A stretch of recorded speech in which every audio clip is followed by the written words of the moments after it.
on my feet, stomping out the negativity. Everybody not a friend of me. Spread the love, still I move deliberately.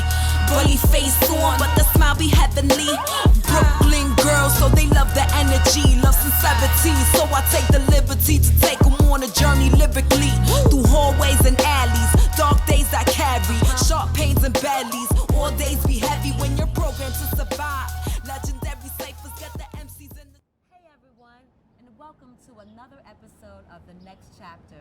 I am one of your hosts, Minister Cat, aka KittyRose, and I'm joined in live, in person, my co-host, Melissa D. I'm so glad to be here in New York City. I think we're doing things how New York people do it. Yes, we are. Wherever you can, you know, just put out a camera and just do what we do. And do what we do. And that's what we're doing. We do what we do, and that's right. It ties right in along with what we wanted to talk about today in our live Facebook attempt to do a show that didn't happen. Yep. But, you know, I think that's, like I said, it ties right in line. We wanted to talk, this topic of the week is Success overnight. Is it real? with a question mark, right? Is it real? What are your thoughts on it? What made me want to have this conversation is that I saw a clip, well, actually I saw the episode on The View of John Baptiste. And I guess, you know, like any artist who is getting ready to come out with a project or who's getting accolades from the projects he's just done, a comment was made, and for those that don't know who John Baptiste is, he's a musician. I think he not recently was the band director for the Stephen Colbert Show, but he's a musician, a singer, songwriter, all of those things. And recently, I think last year, he won an Oscar for a movie. He won a Grammy for a soundtrack. Like, he had so many successes last year that now in the interview or the press portion, someone had the audacity to say, wow, you're this overnight success.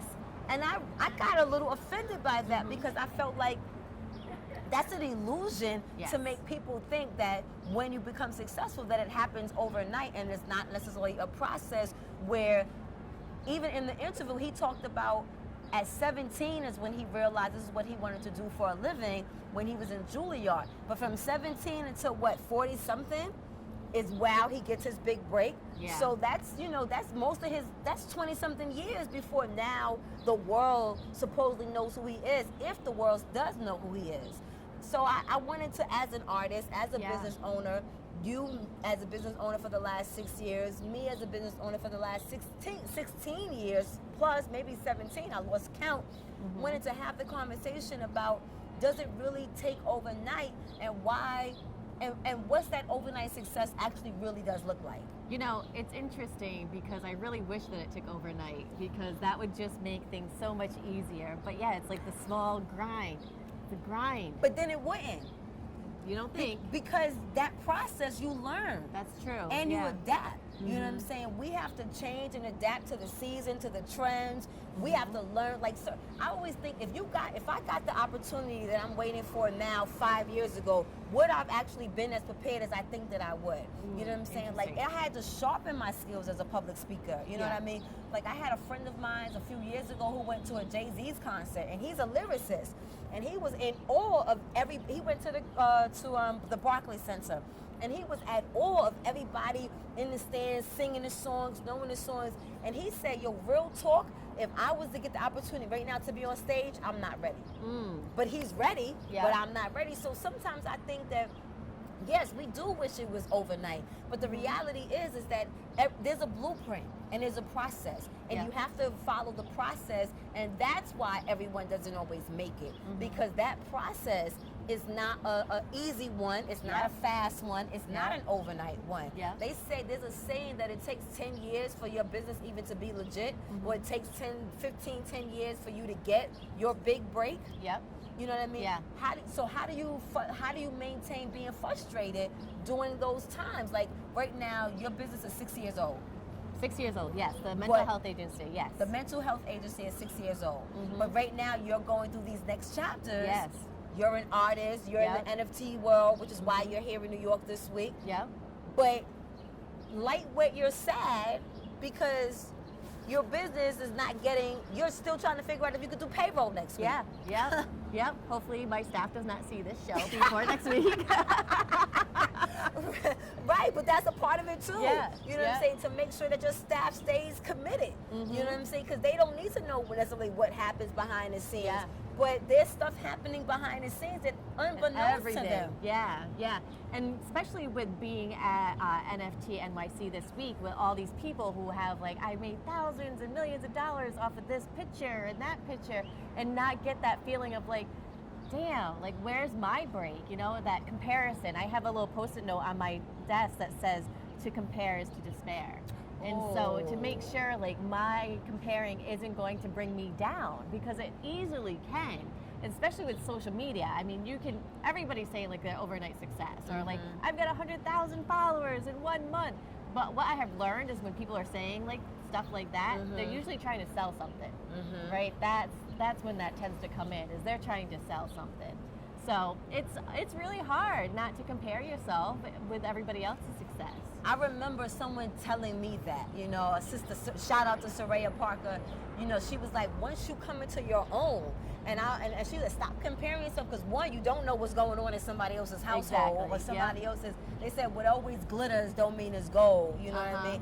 And I think we, like you said, with social media, but even before social media, I would get caught up in what my peers were doing, you know what I'm saying? Like I came up in the 90s where black excellence was on the rise, you know what I'm saying? We were making money. I came up in the Diddy stage, you know what I'm saying? Yes. And black folks was making money hand over fist. Yeah. So everybody I came up with, even the director of today's program, everybody I came up with are now like here and there, and I'm not. And I would feel a kind of way sometimes, like, well, you know, why am I not further along, or why, you know, did this break not happen for me yet? But that's a part of the problem of also maintaining and staying diligent in this, is that when those things happen, because they're gonna happen, how do you fight, you know, or how do you still maintain your sense of dedication?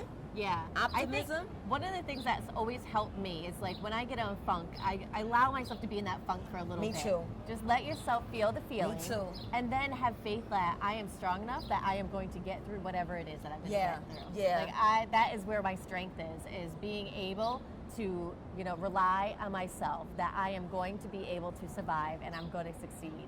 And I think that's one of the things that I appreciate about myself, is my ability to kind of persevere through whatever it is that's thrown at me. I'm gonna take a little, I'm gonna piggy bank off of that, because I've even said that to my kids, like when I get, and I'm quick to claim it, depression. You know what I'm saying? Funk, depression, when I get in them, thank God that they don't last long. You know what I'm saying? But when they do come, I have to sit in it for a minute. You know what I'm saying? I have to embrace it. And I think sometimes we fight like, okay, when we're depressed, that means that, you know, there's a stigma that's attached to that, so we can't be depressed. But I think that when you embrace that you're sad, or you're frustrated, or you're lost, like, oh, now I can touch her when she has this moment. Right. Because, you know, when you do take on those moments, you know what I'm saying, they suck, but they're needed. You know what I'm saying? Because then you can have that moment to reflect. And then you can have that moment to actually see how far you have come. And then in that reflection, be like, all right, get it together, revamp, refocus. And that's another thing, a part of the overnight success, because there's so many trends now and market trends, so you have to adapt to the trend that's current in the market that you're in. So for instance, like social media, when I first started, you know, doing what I'm doing, there was no social media. You know what I'm saying? And but social media in a blink of 10 years is now the thing. And if you don't have numbers, nobody even wants to talk to you anymore. They used to be in the back of the day, you could just pitch your shit. And if you had a commercial on TV, that was like the big thing. Or the infomercials. Now nobody watches any of those. You know what I'm saying? So how do you adapt to the new way, especially as you get older. You know what I'm saying? Like you and I, we were saying this coming down on the train. Like we do what we do, but we could do more if we chose to. But who wants to at this age? Yeah. You know what I'm saying? So then that's the other component to being okay with where you're at. You know what I'm saying? So not only taking in the moments of sadness, but taking in being comfortable where you're at. And that's what I was told by Soraya. Once you become comfortable where you're at, you're no longer looking at what others did, what others are doing. You can go back to focusing on who you are and what you're doing and what your mission is, and being okay that if it changes. Exactly. And I know my experience, my journey has changed over the years too, of like having mental health agency, you know, being a solo person, running a bigger agency, then deciding I wanted to coach people and how they wanted to run their agency, to moving it over to wanting to coach queer entrepreneurs, to now art. So even though like there's been a common thread through it all, you know, I've taken my turns, and I think that's okay to just like figure out what fills you up, what brings you that joy, and just move with it. And sometimes you gotta let go of stuff. Just gotta let go. Yeah, and I've learned that it's the return on investment. People have like, well, I put so much money into it, I'm gonna keep on going. But that's a fallacy, right? Like we can just let go. Right, because the investment didn't go to waste. Exactly. You know what I'm saying? The investment you still made is still within yourself. Yeah. So I think like, okay, so I see our time coming to an end. So what's our Jesus moment? Like we had Ulysses on, and he brought up some really great and some strong points, and he gave us a different perspective coming from a man, not necessarily an artist, but running and working with artists. So the patience that we have to have with ourselves, imagine the people that work with us that has to also have patience with us. So he gave great points. So what's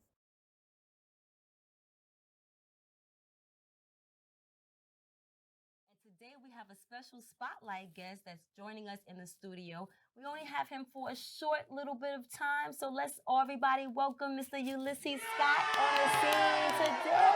Hey, Ulysses, how are you? I'm good. Thank you. Thank you for having me. I'm so glad that you're here. Just to have another artist in here has just been amazing. Even just chatting with you as we've been setting up, it's been such a delight. Well, I appreciate that. And I think I consider myself creative. I am the executive director of Art Crawl Harlem, where I work with a lot of artists. And I understand their business as entrepreneurs, you might say. So it's been very exciting, you know, and I love talking about the next chapter. I think like every 4 years we should graduate. Yes. So what do you think about this overnight success with a question mark? Do you think that we actually, that is such a thing? I think it's a thing. Well, when we were talking earlier, you said someone did say years ago that it takes at least 10 years to become an overnight success. You know, it takes a certain amount of time for your business to get off the ground. But I think that overnight success is the thing when you don't like have a huge, you know, notoriety in the public and things like that. But I think that we all experience small successes that come along with failure all the time Yes. if you stick to it, you know. How do you deal with those challenges that come with the in-betweens of these different challenges or chapters that come as we are, you know, living this goal or this life of entrepreneurship, of artist life?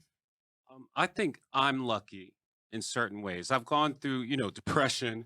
I've gone through wondering how I'm going to make it, you know, and then also once I feel a bit more, you know, like my foundation isn't moving anymore, I look back and I try to assess how I got over, right? You cannot forget how you got up again, you know? That's important. Yeah, So, definitely. and then also I think I'm lucky because I was raised with a certain foundation with leadership. You know, I was raised in a church and it wasn't all about praise. It was about, you know, Boy Scout. It was about choir. It was about Youth for Christ. It was about, you know, the union, the bank in the church. And it was about people facilitating things in our lives where we could become young leaders and create on our own.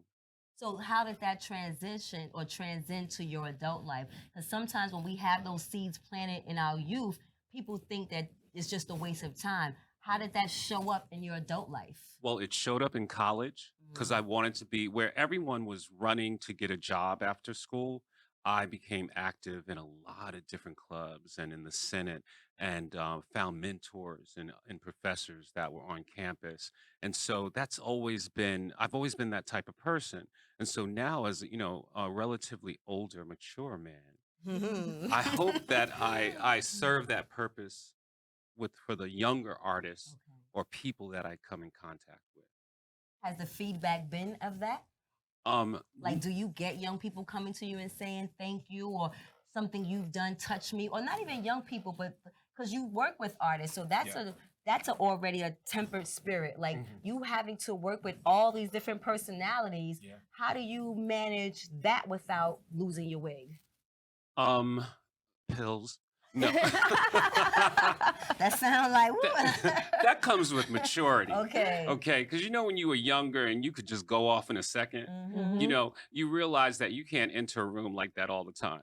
It just doesn't serve your purpose. And you have to, and the older you get, the wiser you are. And I think that you can feel out personalities, you know, get a sense of who they are, what you've interacted with in your life, and how to approach individuals, you know. Do you find that to be the same working as a therapist? Yes. Yeah, I think it does. Or Definitely. working as a therapist and then working with therapists? I think it's age definitely comes with a lot of things, right? And I do think I agree with you with the age coming with understanding people, understanding patterns, things like that. So definitely, I definitely agree with what you're saying on that. Yeah. We always try to give our audience like tools or like a Jesus moment of something that we've discussed in these conversations. Like we did a lot of talk behind the scenes. What tools can you give to our audience to help them overcome these challenges, deal with these challenges, know that it's gonna be okay, know that it doesn't happen overnight? What Jesus moment can you give to our people? The first thing I would say is always realize you have more than one option. Some people think that if it's not going that way, I don't know where to go. That's true. Yeah. You know, and it's only that way. That's when you're like strong-headed, hard-headed, and your parents already tell you about being that way, right? And so I always think out 2 to 3 options. You know, if this ain't gonna work out this way, I know based on experience we can do it that way. All right. And what's another one? I like that though. Just patience. There's that word again. You know? I have to be patient with my artists. What 'Cause, about being patient with yourself? that also? Okay. That also, because when I've learned that when I've given all I can give, I need to take a break. Do All you? right?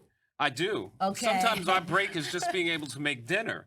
I hear people not even doing that. I you don't know? make dinner ever. Yeah, and I have Because to I enjoy. can't. Well, you can tell I eat, right? But you have to take a moment for yourself, right? And like I had mentioned about the 4-year graduation, all right, you have to set a timeline for yourself. Okay, you have to, because I think that it's not just being an overnight success for one thing. It takes a lot to get there, you know, and you should experience all you want to experience. I've worked in the upper education. I've worked in PR. I've worked in luxury retail. Was And it all still around what you were doing, or was it what you like survival mode? In order for the big picture to get taken care of, I got to do all these little things in between. I utilize all of those professions for what I'm doing now. And also, I have my own small business where I do project administration for construction companies. Wow. Wow. And I do construction, right?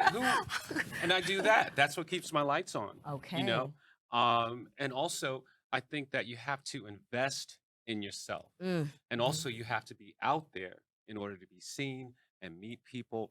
There were times when I didn't even want to be out there and be seen, you know, but I realized there's a huge advantage to that, right? And how you utilize it, networking. Yes. And how do you get over that hump of not wanting to get seen? You get over yourself. Get over yourself. Okay. You know, you knock yourself down, you know. There are people out there trying to knock you down already. Already. And then you're going to sit here and do it yourself. So I got over that. You know, I have to show up.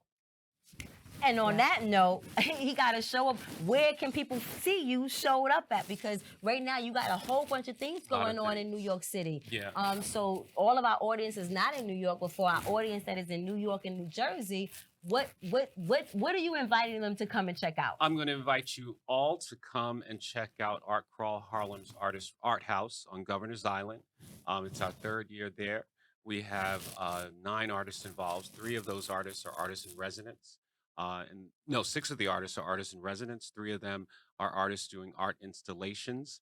And I'm very proud of what I've been creating with this organization.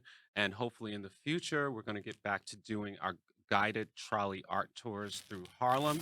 Oh. And also go to artcrawlharlem.org. And, you know, if you want to volunteer or donate, you could do that also. We're gonna do some more. This is not gonna be the end of it, but we're gonna end this segment. We're like, what's like after all of this? All of this, yes. After all this, after 6 days in New York, traveling on the train, getting lost, you know, because that's all a part of your process. You know what I'm saying? And still advertising for new therapists to come in, still trying to, you know, sell pain, and still trying to get the information that's being fed to you. Yep. Like, what's your Jesus moment of this week as a business owner? Day by day. Lord Jesus. And find other supportive people like you, Kitty. Yeah. I appreciate you so much. I'm so glad that we're here today. But I appreciate you and thank you for being a support for me. I'm gonna make me cry. I know. And you're not well, you are. And yes. And so I think for me, yeah, that might be my come to Jesus moment too, because I think in this world, we mentioned it early, I don't know if we got it on tape, but trying to adapt even to your family, your loved ones. Like, I know my best friend loves me. I know my kids love me. But at the end of the day, in the back of their head, they're always like, go get a job. Or why can't you do something else? You know, so it is like the Aletheas in the world, you know what I'm saying? The Melissas in the world, the Anthony's in the world, the Zairs in the world that I have to have as a support team. We have to have as a support team because we are ultimately our own encouragement. Yes. You know what I'm saying? Because we understand, and that's the other point I really want you guys to understand. This is not like everything in the world. This ain't cut and made for everybody. That's why everyone doesn't become successful in these mediums, because it doesn't happen overnight. That's You know right. what I'm saying? Absolutely. I remember there's one video I might put into this segment. I don't know how many of you guys know Gary Vee. I'm not promoting him, but Gary Vee has a clip where he talked about the first 7 years that he was online. He absolutely made no money. And now he's this big so-called phenomenon like the Kevin Samuels of the world that nobody heard of 5 years ago, but now it's the talk of the town. He's But- also in the NFT world too. and he's in the NFT world. And he was in the wine business. You know what I'm Yeah, saying? So that's there where were he started. levels. That's where he started. But there were levels, like even with the KittyRose lifestyle. The reason why I named it the KittyRose lifestyle was because anything I could figure out to do in my life was how I was going to make money. Yeah. But it was still layers. It went from doing events to coming into community activism to doing television to now doing movies to now back to doing television. All with the same mission of healing and wanting to give, you know, information to people, but still how to adjust, how to adapt, and how to keep going. And because I've kept going is why we're here today. Yes. Is why I met Melissa. Is why I get these benefits and these blessings. Because any day now, I got 16 years. So any day now, my shit about to pop. You know what I'm saying? But one last thought. We know that the creation of humanity was not done in literal 7 days. True. We know that we do not know the concept of time, that time is an illusion. So that at the end of the day, you know, the same correlation that God has with creation, that Jehovah God has with creation, is the same with life. It's that processes, but also that day of rest. Everything we have to apply that is around the creation of earth, the connection to God, is something that we connect to ourselves on a human level. So as much as it's important for us to work and grind, it's important for us to rest. Look at past episodes. We talk about self-care. We talk about mental illness. If you do not take care of yourself, you are no good to anybody. Yeah. So that is my Jesus moment. Have a support team. Know that it's not going to happen for everybody. Yep. And if it happens for you, it's because of your patience, not only with the process, but with yourself.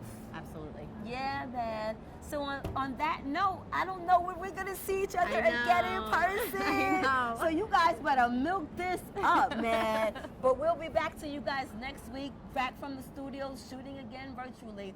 But it was so beautiful taping the show with you in person. So nice. Brick Thank for you. allowing us to utilize the space, Beautiful Bronxnet for space. giving us the equipment, Zaire and Anthony for helping us behind the scenes. And once again, everyone, we are the next chapter. I am your host, one of your hosts, Minister Cat, aka KittyRose. And I'm Melissa D. And we got Ulysses. All right, y'all. I hope you guys enjoyed it. We did the best that we can do because it's a process. And you gotta keep going. And on that note, I am one of your hosts, Minister Cat, aka KittyRose. And I'm Melissa D. And we are the next chapter where we discuss Shades of Grey. Good night, everyone. Mwah. Bye.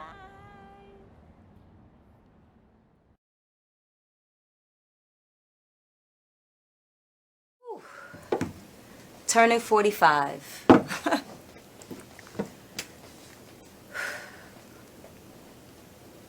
As I was reflecting on my life, I remember moments of feeling ashamed.